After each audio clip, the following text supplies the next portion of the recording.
Hi guys, happy Sunday sa tanan. May buntag sa tanan no. So karon kaning kinabuhi di magid niyon nga sa pa weather na natong kinabuhi na usahay na wala na usahay na inaa. Gahapon wala jud mig hapon.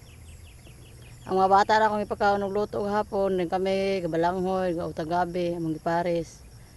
So karon kaluyan po ko sa Ginoo.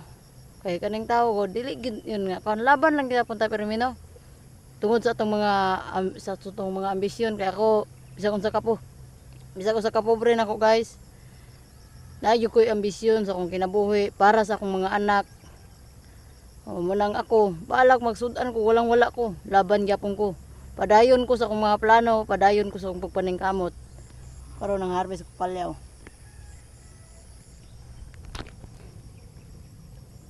Kani siya, class A. Kani siya, budget na ko ano siya. 2 ka tawo ra akong hatagan ani no.